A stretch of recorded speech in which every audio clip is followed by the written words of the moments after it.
The following is a presentation of the Belly Up Sports Media Network.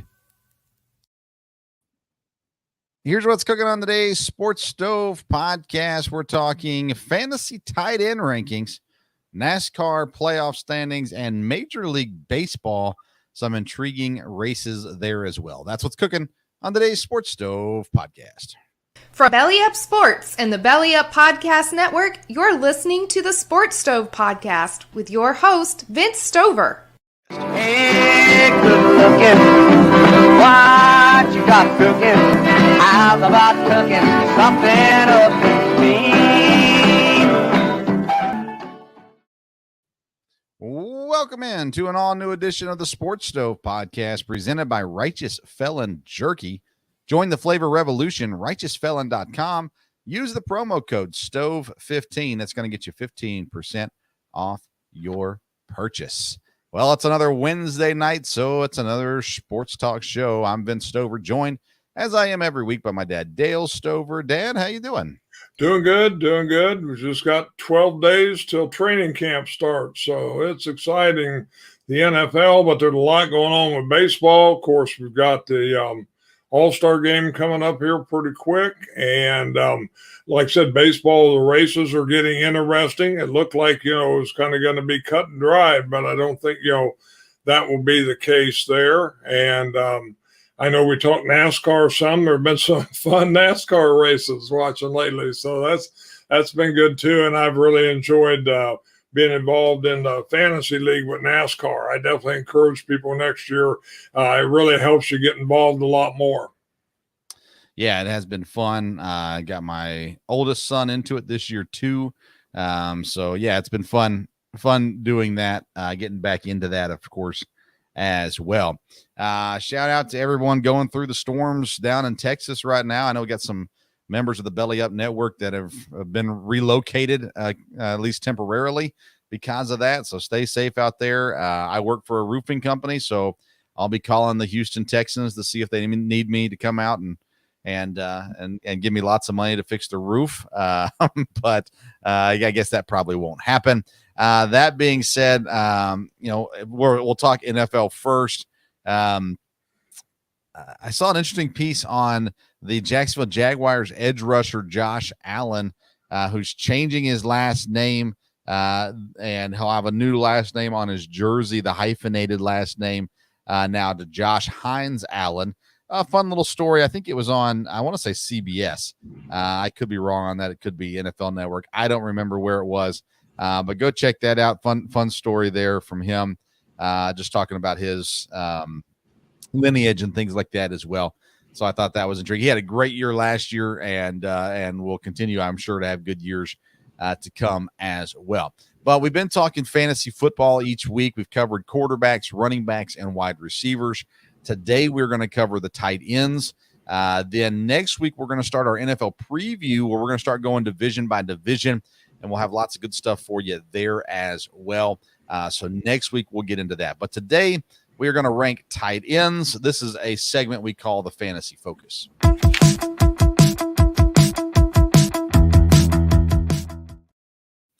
All right, so we're into tight ends now. It's an interesting position in fantasy football. To me, Dan, I feel like there's less uncertainty this year at tight end than there has been, and I say that in a good sense, meaning there is potential for some guys to be really, really good. We just don't know if they are going to be really, really good. And I felt like in the past you have two or three guys that you're just kind of lock in on those guys, and then everybody else is just kind of, hit or miss, whatever. I think we have potential to have 6 or 7 just really good fantasy tight ends this year. And I'm intrigued to see kind of how you rank them. Of course, I'll share how I rank them too.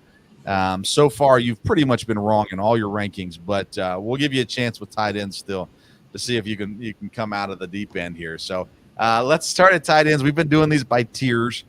So, Dad, tier number 1, what does your tier 1 look like?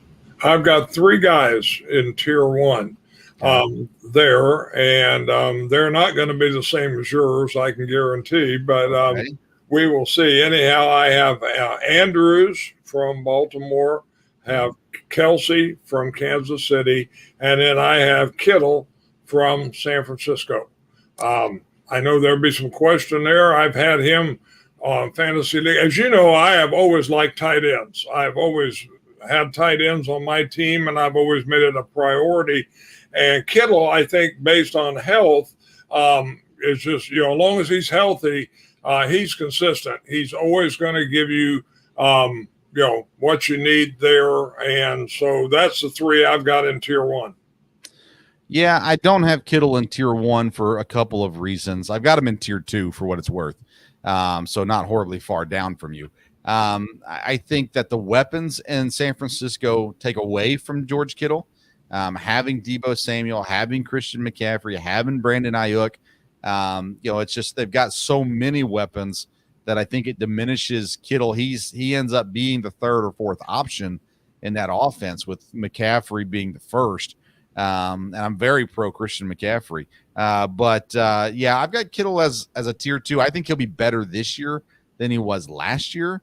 Health is a big issue for sure on that as well. So I couldn't justify him putting him in tier number one. But it wouldn't surprise me if he ends the year as a top three tight end. I see him more as probably a top six tight end fantasy wise, at the very least, when it's all said and done. I have Kelsey and Andrews as well. Mark Andrews is another guy, Dad, with Isaiah Likely having a good year last year with Andrews injured. I was hesitant to put Andrews back in tier one just because I think they're going to do more with Isaiah Likely this year than they've done in the past when they're both healthy.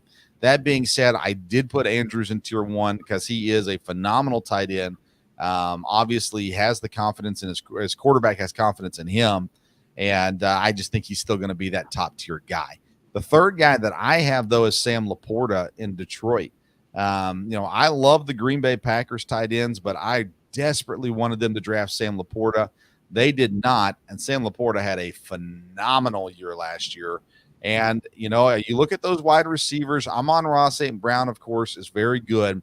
Outside of him, they have talent, but I think that Sam Laporta is pass catcher number two in that offense. And I think Laporta is going to have another massive year. So I've got Laporta as a top tier guy. So I've got Kelsey, Laporta, and Andrews. You've got Kelsey, Kittle, and Andrews. I just think Kittle's overrated. I just don't see how we can put him in tier one, just the years that he's had leading up to this year. All right, so let's go to tier number two then. I'm curious to see. I got some names here that I think will probably be different than yours, but let's try it out. What do you got for tier two? Okay, I've got 6 guys in tier 2, and some of this has to do with, again, when you look at tight ends in fantasy, you have to look at, does that team and does that quarterback use the tight end, or is he a quarterback that needs to use the tight end there? I do have Laporte in tier 2 there. I considered him, almost every ranking I saw had him as the number one guy with the tight end. The reason I didn't is I think Detroit, I think they'll be a very good team again. But I think last year they surprised people. And I think Laporte, as a rookie, surprised people. This year, I think he'll be someone the defenses would definitely plan on a little bit more.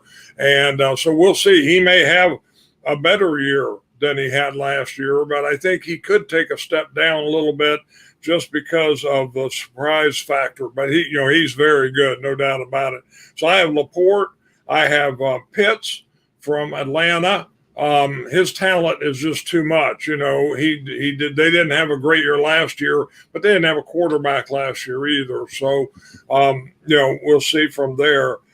Kincaid was really good coming into the draft. And so for Buffalo, he's got a lot of big playability and more in a pass catcher for Buffalo. I have him there.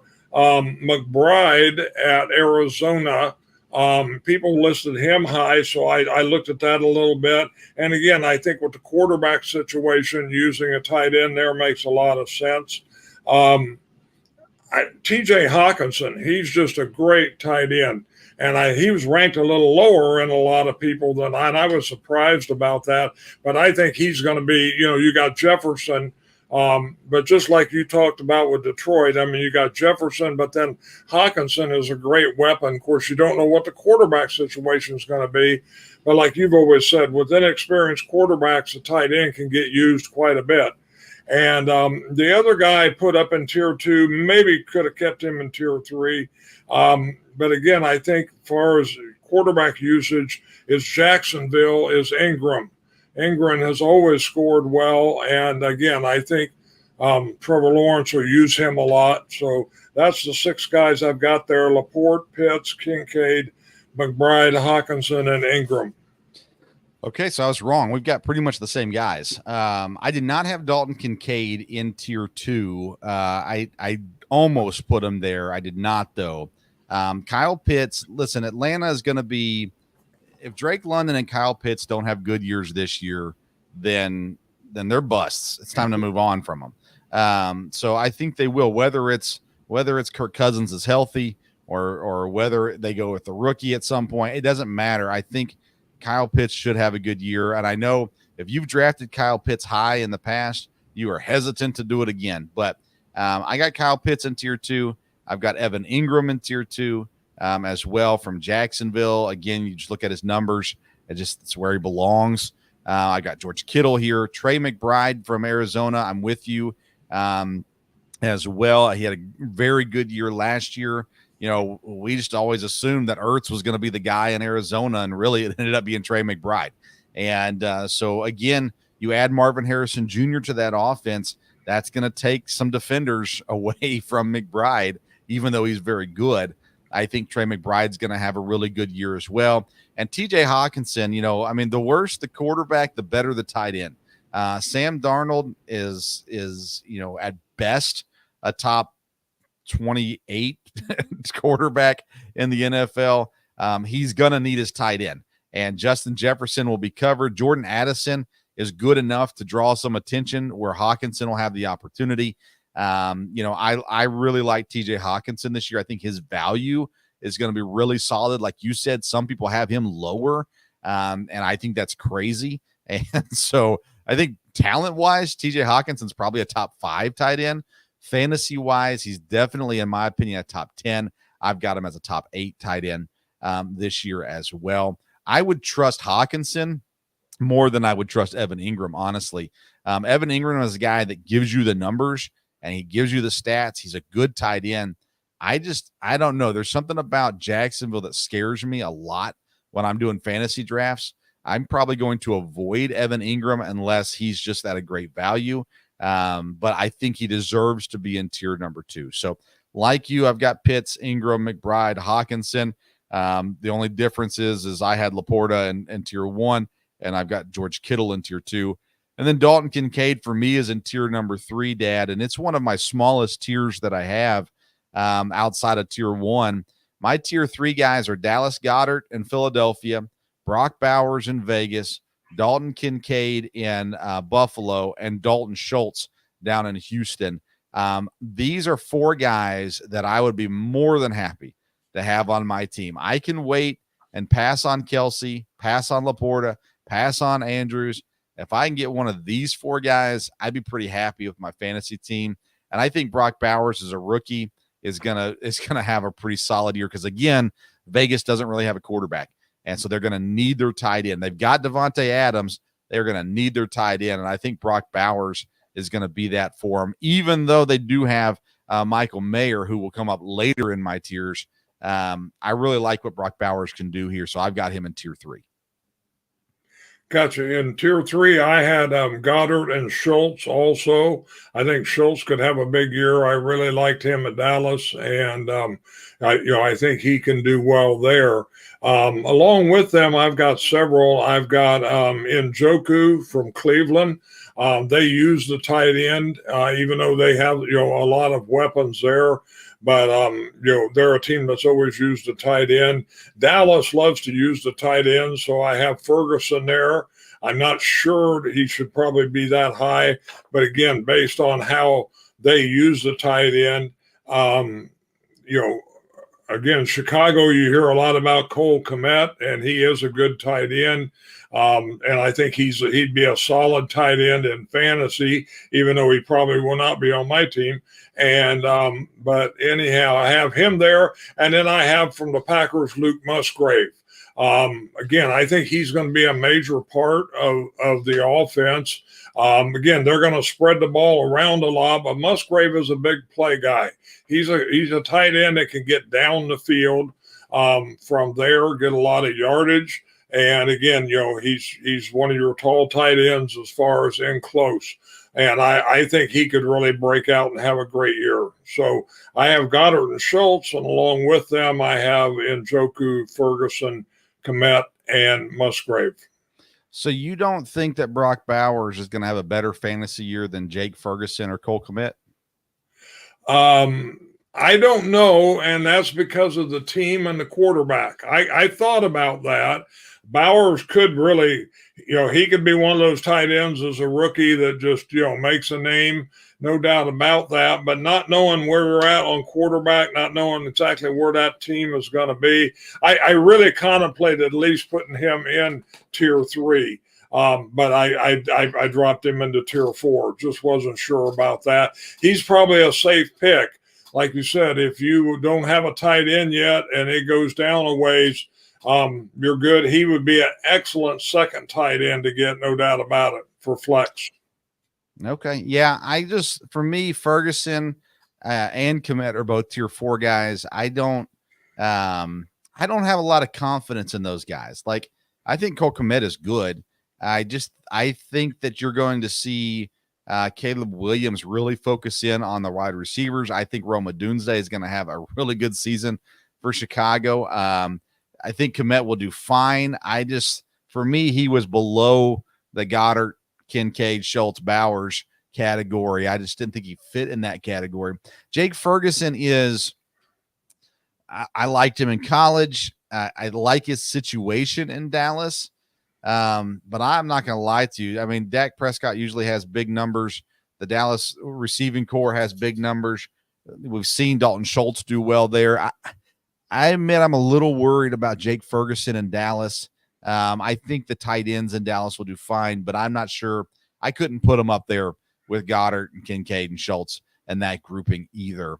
Njoku, I've got Njoku lower than you, but I wouldn't argue that a whole lot either at the same time. So my tier 4 dad has, Ferguson, Cole Kmet, Njoku's in there as well. And then I added Pat Freiermuth from Pittsburgh, Hunter Henry at New England, who, by the way, he could be he could be a steal of the draft in New England. Honestly, you got a new offense, you've got new quarterbacks there. Hunter Henry is probably my guy to watch, and a guy that you can get a really good value on, unless you're in a league with Patriot fans, which they all went to Tampa when Tom Brady did. So you probably don't have any New England fans in your league. So I think Hunter Henry is a good one to watch for. And I've also got Isaiah Likely in number 4, the other Baltimore tight end. First of all, I think that you could see Andrews get injured, so Likely will play more. And I really think they're going to incorporate him in the offense more normally anyhow. He had a really good year last year with Andrews being injured. So I've got Njoku, Ferguson, Kmet, Henry, Likely, and Freiermuth in tier number 4. Most of those guys you had in your tier 3. Did you have the other guys in your tier 4? I had Henry in tier 4. And again, he's a guy that, you're right, could be really good. I've always liked him. He hasn't quite produced, sometimes like you would hope, but I think he could be there. I had Bowers in tier 4, had Freiermuth in tier 4. And then I had the second tight end from, is it Buffalo, Knox? I had him there. I had Johnson from New Orleans there and Otten from Tampa Bay. Again, just based on, they're starting tight ends, and these are teams that are going to use them. So I had all them in tier 4. Where did you have Musgrave? Tier 5. Okay. Yeah, Knox is an interesting one. I don't like him unless Kincaid gets hurt. I didn't even rank him. If Kincaid gets hurt, then I do like Knox.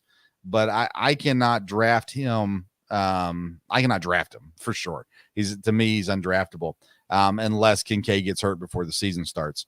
Outside of that, I think everything else is fine. I don't, New Orleans is another one. Kate Otten's, I think that's a good one. New Orleans is one that I really got to see kind of a little bit more from this team to figure out who they are and what they're going to do. Juwan Johnson tied in. I don't know. I didn't put him in my rankings either. So yeah, I kind of stayed away from those guys as a whole. Do you have a tier 5? I do. Again, if you get down to the end and need another guy, Noah Fant has always sometimes produced. I had him there. I have Gesicki there. And then the other Packer tight end, Tucker Kraft. You don't know how they're going to use both of them. Again, I wouldn't, I would probably have him almost as a third guy if you were going to have him, or a guy to watch for, but he may end up being real productive. So we will see. And then I had one sleeper, because you just can't leave this guy out because of his name, if nothing else. So it's Houston's second tight end, Cade Stover. If you've got a Stover in the NFL, don't let him slip by you there. Keep an eye on him. Yeah, that's a great point for many reasons. But Cade Stover is a phenomenal tight end, had a great college career, landed in a great spot in Houston with a quarterback that he's familiar with, and C.J. Stroud, with the starting tight end, Dalton Schultz, being good but not being a superstar. I love that sleeper pick, Dad. I think Cade has an opportunity. Cousin Cade has an opportunity to get playing time this year and be relevant in the fantasy world as well. I do like that. My tier 5 was Luke Musgrave from Green Bay, Tyler Conklin from the Jets, Noah Fant, who you mentioned, Mike Gesicki, again, another great value pick. There's potential. He's had some drop issues in his career, but there's potential being in Cincinnati now that he could be really, really solid. How about Chikosium Okonkwo from the Titans? Again, young quarterback. Okonkwo was seen last year, so potential there as well. And I put in the Vegas tight end Michael Mayer, the second tight end, who had a really good rookie season last year. And I assume that we're going to see a whole lot of Michael Mayer and Brock Bowers on the field at the same time. And both of them, it'll be interesting to see how that offense shakes out, with the quarterback situation the way it is, Aiden O'Connell, Gardner Minshew, however that shakes out. But I like Michael Mayer as a sleeper as well, because I think his value is going to drop drastically with Brock Bowers being there. And you might be able to get him very late in the draft and end up being a guy that you play in your lineup fairly regularly, depending on how everything breaks down from there. But Dad, I'm impressed. I like the Cade Stover pick. He is a guy that will be on my list for last pick in the draft, depending on how many tight ends I've already drafted.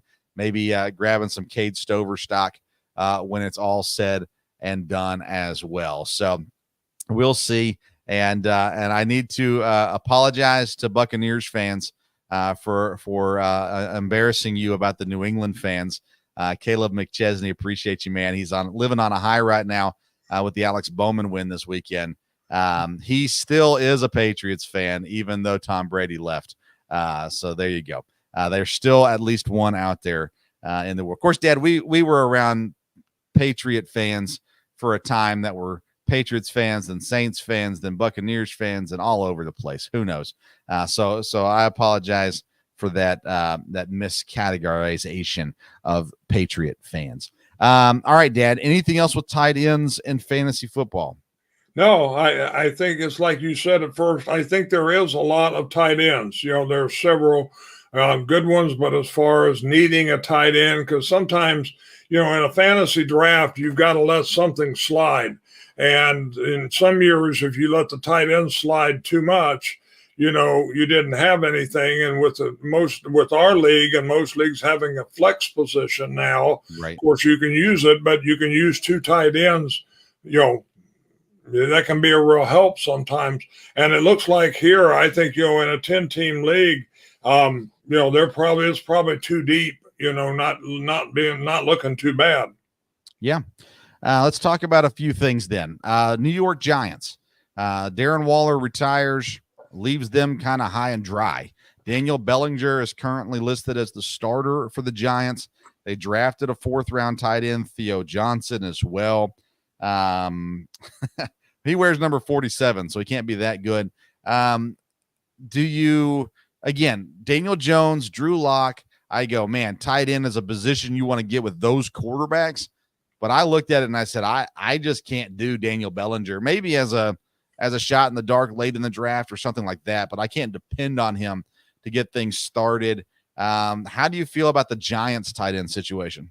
Yeah, no, I would agree with you on that. I think the Giants as a whole, probably not a team you're going to look at a whole lot with a lot of fantasy stuff down the line, but definitely the tight end, like I said, the quarterback, you're right. When you're not sure about quarterback, they do need a tight end. But, when you're really unsure about your quarterback situation, that's kind of dangerous all the way down the line. And I just think there'd be too many guys to take above him. Even some of the teams, when you're talking about the second tight end, Likely or Knox, you got to look, would that not be a better deal than the starter for the Giants? Just don't know. Yeah. And then the other team I want to talk about is Carolina. Young quarterback and Bryce Young did not have a good year last year, but they bring in a new coach who has had success with young quarterbacks. I love tight ends who have young quarterbacks. The rookies, second-year guys, it's a philosophy of mine. Your tight ends are typically going to do well. But Carolina, you got Tommy Tremble, who was a 3rd-round draft pick back in 2021. Last year, he had 3 touchdowns. I think maybe 50 or 60 catches. They drafted a guy in the 4th round this year, Jatavion Sanders, as well. I don't know much about these guys. Sanders is a Texas guy. He's, I think, 6 foot, 252. He's got okay size. But I'll tell you, as much as I would love to draft a tight end that plays with Bryce Young, those are guys that if I'm doing it, it is the last pick in the draft, or it's, getting them late to hold on to them and see if they do anything.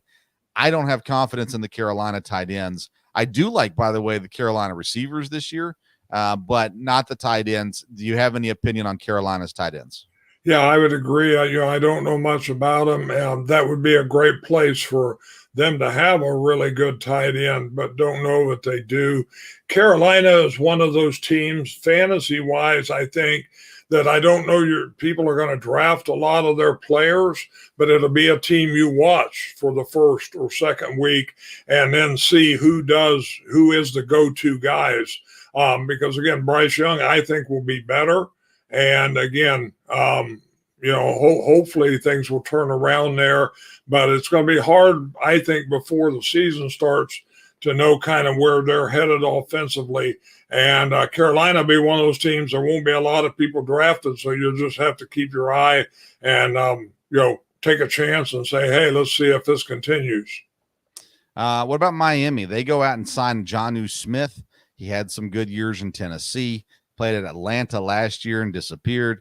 Comes to Miami, they've not been a great tight end place under Tua Tagovailoa. Haven't been horrible. Any confidence in giving the veteran Jonnu Smith a flyer when he comes to tight ends in fantasy football? Again, I've never been as big on Jonnu Smith, as some people have. Again, I think that's something you'll have to watch. Again, Miami be a great place for a good tight end, but they've got so many weapons on the outside there. That's probably a team that doesn't look as much because you've got wide receivers that can do a lot of different things. Being in the slot, running deep routes, bringing your jet sweeps, may not be as big a deal with the tight end. So I don't know, but I definitely wouldn't pick him real high. Yeah. So Caleb speaks up again. He's a New England fan. He said John's tenure with New England was so bad we didn't even mention it. And they did pay him a lot of money. He came in, hit him and Hunter Henry, and neither one of them had a good year in that combination. Jonnu had his best years in Tennessee, no doubt about that. And then Kevin Wilson chimes in as well. Bryce Young, better be better, or Carolina is in real trouble. They're going to be drafting a quarterback again if Bryce Young is better this year as well. Last thing I'll give you on the tight end situation is my sleeper pick at tight end. I've told you some good values, Michael Mayer, Hunter Henry, but Jelani Woods in Indianapolis is a guy that I like. Really like Indianapolis's offense for fantasy football, especially Anthony Richardson at quarterback, as long as he's healthy. If Richardson goes down, by the way, I'm out on Indianapolis. Joe Flacco does not get it done for me. Jonathan Taylor is the only player that will hold his value if Anthony Richards goes down. But Jelani Woods, as long as Richardson is active, I like him as well. You get him at a really good value, and I think he's going to give some decent fantasy value this year as well. So even though you've got Michael Pittman, Adonai Mitchell, Josh Downs, I like having Jelani Woods on my fantasy roster this year as well. All right, well, that's it for our fantasy football talk for today. Next week we go into our NFL preview. We're going to go division by division and work through all that. And Dad, what division are we doing next week? We're doing the East. East, yeah. So the NFC and AFC East next week we will preview. We've got some fun stuff to do with that as well. So looking forward to that. All right, let's switch gears a little bit and head over to Major League Baseball. Dad, Brewers were embarrassing last night, getting smoked by the Pirates. They are beating them currently as we do this show. But the Cardinals are now within 4.5 games of Milwaukee. And I'll tell you what, we're starting to look like Milwaukee is playing like Craig Counsell's still their manager at the moment, losing games they should not lose, and they got to find it before the All-Star break hits. How concerned would you be if you were me looking at the Cardinals and the Brewers situation? Well, again, I would be a little concerned because the Cardinals are making a move in the right direction. If you hit the All-Star break and you're within a couple games, then it's going to be a battle the rest of the way. But again, the Cardinals haven't been, super consistent all the way down the line. The Brewers have been. The question is, have the Brewers been overachievers? If that's the case, then this may catch up with them there. But the Cardinals, I still think it's the Brewers division right now, but they don't need to lose games that they definitely should win. And, that's been a little bit of a deal there. But again, I haven't looked at their schedule and know exactly, where everybody, they're going to need to, for the Brewers to control the division, they're going to need to dominate the division teams when they play them. And of course they've done that with the Cubs. But when you got the Pirates, the Reds, and the Cardinals, they're going to have to, take 2 out of 3 in all those series to keep the cushion they have now. I think the trade deadline will play into Cardinals Brewers. One of them is going to get better, and hopefully it's the Brewers. I have seen Max Scherzer's name connected with the Brewers more in the last 2 days, and it just surprises me. I don't think they do that, but I think they make some moves still. Right now, it's kind of been their bullpen that's been depressing, and that was their strength at one point. So we'll see how that shakes down. The Braves are not really catching up to the Phillies, but they did have a really good week this week. 4 straight wins for them. The Dodgers still in control in the West, although the Padres are starting to look like a playoff team at the very least right now, whereas the Diamondbacks and the Giants, they're still under 500, not looking great. In the AL, Dad, the Orioles are 3 games up on the Yankees. The Yankees, they have just plummeted here as of late, and it's been the pitching. That's the problem. And you know what? If you don't have good pitching, you ain't going to win. And the Yankees struggling. Will the Yankees figure it out, or do you think the Orioles start to break away? Well, I think the Orioles will break away because the Orioles have stumbled a little bit here as of late. What, they've lost one or two to the Cubs or whatever there. But I think the Orioles are a good team, and I think they should stay ahead. The interesting thing is that division is the Red Sox. They have stayed right there. And are they going to continue? I think there's a great chance they'll make, the playoffs. Is there any chance they're going to, get in the hunt there? Yeah, not for the division. But yeah, again, the way they're playing changes what they're going to do at the trade deadline. And so you're going to start seeing the Red Sox come up as buyers here in the next week or two. And you're going to start to see some interesting names floated into Boston. And I'm intrigued to see what they do. If they stand pat, I think it's a mistake. I do think they need to go out and now Tristan Casas he'll be back in maybe a month. He's starting rehab stuff. So he'll be back at some point, which may help. But I think they have to make some sort of move or a couple smaller moves here to help them out. You talked about the Orioles tripping over the Cubs. Well, the Yankees got swept by the Reds. So it didn't hurt. It really didn't hurt Baltimore quite as much as it could have. But really, to me, Guardians, by the way, 5.5 up on the Twins, 8.5 up on the Royals. The Royals are starting to fall off a bit. The most intriguing division to me is still the American League West. Mariners lead the division by 2 games. The Astros, they've won 7 of their last 10. They've really been on a run as of late. And then the Rangers are all of a sudden being talked about as a sell team here at the deadline.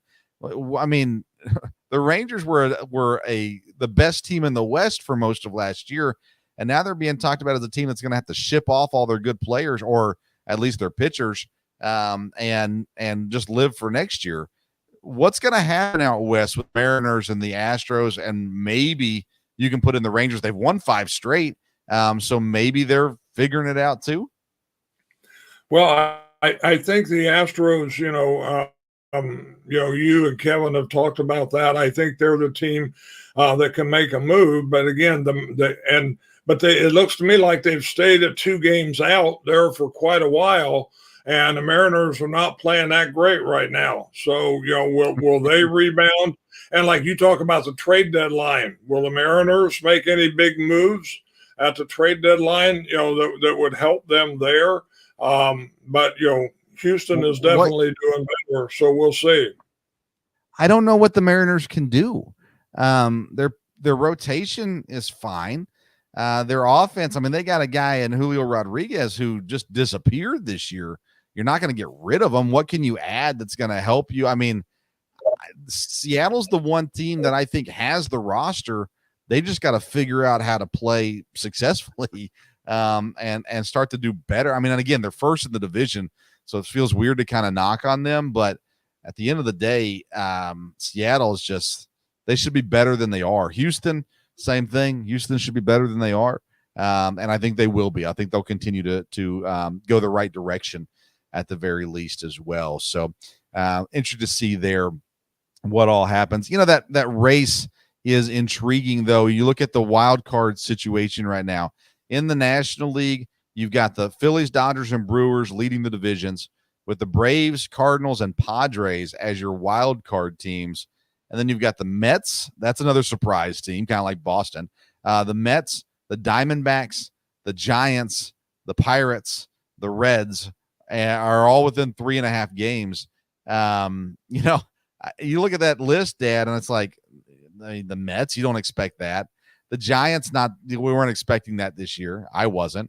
Pirates, definitely not. Reds, definitely not. Now, Diamondbacks, a team that was a World Series team last year, they've been horrible. So that's an interesting race to see, though, the wild card race out there. In the American League, you got the Guardians, the Orioles, and the Mariners leading the divisions. Yankees, Twins, and Red Sox are currently your wild card teams, with the Royals a 1.5 back, the Astros 3.5 back, and then your Rays, Rangers, Tigers. I mean, you don't trust any of these teams. So basically, I think the Astros take a spot, or the Mariners, however that plays out. And so then you've got Yankees, Twins, Red Sox. One of those teams has to go out. And I think right now I would still say Red Sox, but the way they've been playing has been impressive. And I wouldn't be shocked if the Twins fall off and out of that race as well. So it's an intriguing, I mean, we're almost to the All-Star break, and it's intriguing to see kind of where it's going to shake out at, how it's going to shake down. And we'll continue to watch this race throughout the year. Of course, we'll talk about it Sunday nights during the Sports Stove Fantasy Baseball Show as well. Anything else baseball related we need to talk about? No, like I said, it'd be interesting with the All-Star game coming up. I always enjoy the fantasy baseball show that you guys have on Sundays, and I'm interested in listening to it this time because there's been some rookies called up that have really kind of started tearing it up. And sometimes that happens, the first few games or whatever. But I hadn't kept up much on rookies. And I saw some of these guys coming up and have paid a little bit of attention and been able to pick up a couple of them and have been surprised. So I'm anxious to see are any of these guys going to hold on and have a real good rookie campaign here, or is it just kind of a flash in the pan and they're going to be up and down? Yeah, I think it's going to be more up and down personally. We do have a question, Dad, that you need to answer because it involves your San Francisco Giants. Robbie Ray, when he returns, what's he going to look like? Yeah, that'll be the key for the Giants. I think the Giants still have a chance to get a wild card spot, but Ray will be that will be the difference. They have taken a lot of time bringing him back. He's been throwing a lot of minor league games, so we will see. If he could come back and be a major force, I think that would put them back in the hunt there. Be interesting to see what they do at the trade deadline, too. I don't know if they'll go out and pick up a lot of people. I wouldn't think they would sell off a lot of people, but we'll see. Yeah, I don't think you're going to see a whole lot of movement in San Francisco either way. I agree with you on that. I just don't think you're going to see much happening out there. They don't have a lot to give away. And at the same time, nothing they add is going to really change their destiny for this year either. So if Robbie Ray comes back and pitches well, obviously that'll be a good thing. But we'll see. We'll see. He's older, and that would scare me a lot for sure. All right, let's talk NASCAR, Dad. Let's get into this, a segment we like to call the Sports Stove Final Lap.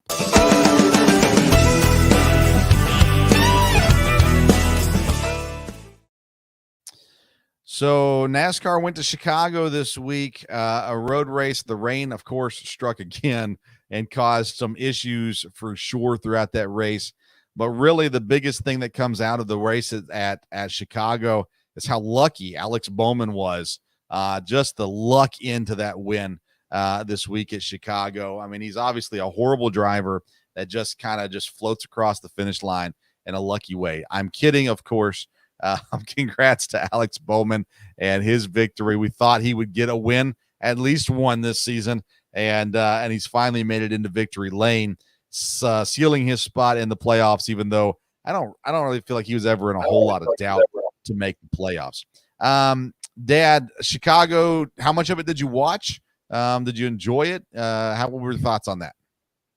I did. I did enjoy it. Again, with the rain and everything, that extended it on. So I was able to see the end of it after I got back in the evening, and enjoyed that, again, from a fantasy standpoint, as well as the race itself. Of course, there was some fireworks and a little bit of excitement there. The thing watching now about the races is the playoffs. And if you can get somebody in there for a little bit, I thought you were going to have a guy who I didn't even know who he was, that, he was in second place there for a while. I think he ended up being third or whatever. But I thought, wow, this will be wild. If Bowman wins, Bowman was at the bottom, I think, in order to be able to get in. But that wasn't, he had a chance. So that wasn't too much of a shock. for him to get a spot. But if that other guy, I don't even remember which the name right now, I thought, wow, this will be somebody out of the blue. And if they have many more of those, that's going to make it very interesting for the playoffs from there. The general thought is there'll be at least one more winner of a guy who was outside of the race completely, as far as the points race goes. And so if that happens, it continues to shorten that leash for those guys that are trying to get in on points. Like I said, I felt like Bowman was going to get in. I wasn't really worried about that. I thought he was going to point his way in if he didn't get a win. That being said, he does get the win, so he doesn't have to worry about it. This week they're heading to Pocono, and 2.5 mile track. It's a unique track too, and I think it'll be a fun race at the very least. But we're getting down to fantasy NASCAR right now, getting really close to the playoffs, which resets some things in fantasy. So I'm going all in on my fantasy NASCAR drivers this week, as I will do for these next until we hit to the playoff reset. I'm going, but I'm not going any Fords. The Fords have been really solid this year in the shorter tracks, the 1 miles, the short tracks, different places like that. I think you'll still see some Fords run well. I considered Chase Briscoe, but I'm going Larson. I'm going Larson, Byron, and Bowman, 3 of the 4 Hendrick guys. I'm going to save Elliott for next week. I've got Hamlin and Truex and Reddick as my garage guys. So I'm going all in this week with the top tier guys. Hamlin has won several times in Pocono. And I think we're just going to see him continue to be, one of the better options in our fantasy plays. Tyler Reddick has been racing so well as of late as well. I really like what we can do there. And then, like I said, Fords, their strength has been the shorter tracks. And so I'm going to go ahead and hold off on putting in the good Fords until, a different racetrack when I think they're going to fit a little better. I think you're safe going with Blaney. I think Keselowski has been decent as well. But I'm going to avoid Fords this week as a whole. I like Ty Gibbs in this spot too, Christopher Bell. I think any of those kind of guys is what you're looking at this week. Yeah, I haven't set my lineup yet for this week. Again, I don't have quite as many drivers with as many races left as you do, but I've got a lot with 4, some with 5. So I kind of need to play around for 1 or 2 more weeks, and then hopefully go into the last 3 races with being able to have a lot of big guys there. So I'll just have to look at it and see. Again, I think there are some other guys who can score. Like you said, the Ford drivers have been doing better. That may not be the place, to use them here. Toyota's been strong all year. So you always have to look and see, what you've got there. So, yeah, it'll be fun the next few races. So definitely we got 6 races left before the playoffs. So, it'll be interesting. And again, you've got guys who are not the guys you mentioned who are scrambling to get a win to get in. So, there's a chance for some of that, and just got to pick the right guy. Yeah, I agree with you completely on that. We'll look at the playoff picture, Dad. We're talking through these guys. You got your winners: Larson, Hamlin, Byron, Bell, Elliott, Reddick, Blaney, Keselowski, and Bowman. Suarez and Cindric have both won as well. Then you're looking at Joey Logano.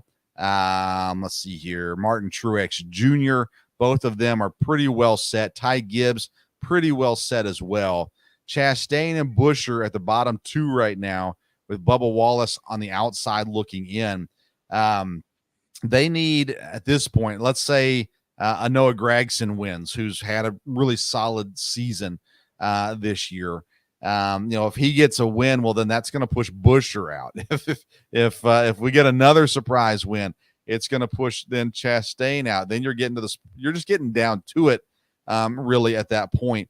That being said, look at, Caleb comments on here too. Thanks for listening, by the way, Caleb. He says Harrison Burton will get the Wood brothers their illustrious 100th win at Daytona at the end of the year, just to be replaced by Josh Berry. I mean, if Harrison Burton gets a win, that'll blow everything up. If a Ricky Stenhouse gets a win, it blows everything up. If a Ryan Preece all of a sudden shows up, it's a problem. So we'll see how these guys go. I know NASCAR.com says to watch out for Eric Jones this week.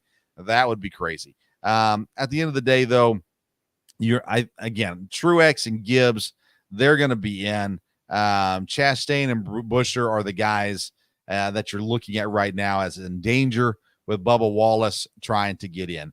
Chase Briscoe at 88 points back. I don't think he's going to make it on points. Kyle Busch is 98 points back. I mean, I think right now your Chastain, Buescher, and Wallace are fighting for those final spots in the playoffs, and we'll see if somebody does get a win to make things happen too. So there are plenty of guys outside of that line that have had good runs at some point this season. And so, you got to watch out. Josh Berry's had a few, especially on short tracks, had a few nice runs. McDowell had the chance to win a couple and screwed it up. We talked about that last time we talked NASCAR. He could maybe surprise you and get a win. Carson Hocevar, another rookie. The rookies have been good. They've had their moments this year and have been really good as well. So we'll see. It'll be a fun shakeout to see how it goes. Pocono, like I said, should be a really good race this week as well. A fun track and excited to see kind of how that one will shake down as well. Then let's see here. And Logano. I said Logano didn't win. He did win. He won in Nashville. I forgot about that. So Pocono, but again, I think NASCAR is screwing up. Pocono is on USA Network, not on NBC. They will have the Brickyard on NBC at the end of July. We have the little Olympic break and then come back to it in August with 2 more USA races. I just hate this. I don't understand why they're hiding their product away from viewers' eyes. I don't think it's a smart idea, but I will say that listening to it on the radio is phenomenal. And MRN does a great job. The NASCAR app is the best sports league app that there is. They do a great job on the app. So if you don't have the NASCAR app, go ahead and download that and use it. You can listen to the radio call. You can watch some of the drivers' views. You can listen to some of the drivers' radios. It's a really, really good app. So check that out if you don't already. All right, Dad, anything random you wanted to talk about? Do we have to listen to hockey talk at all right now? No, we're okay on that.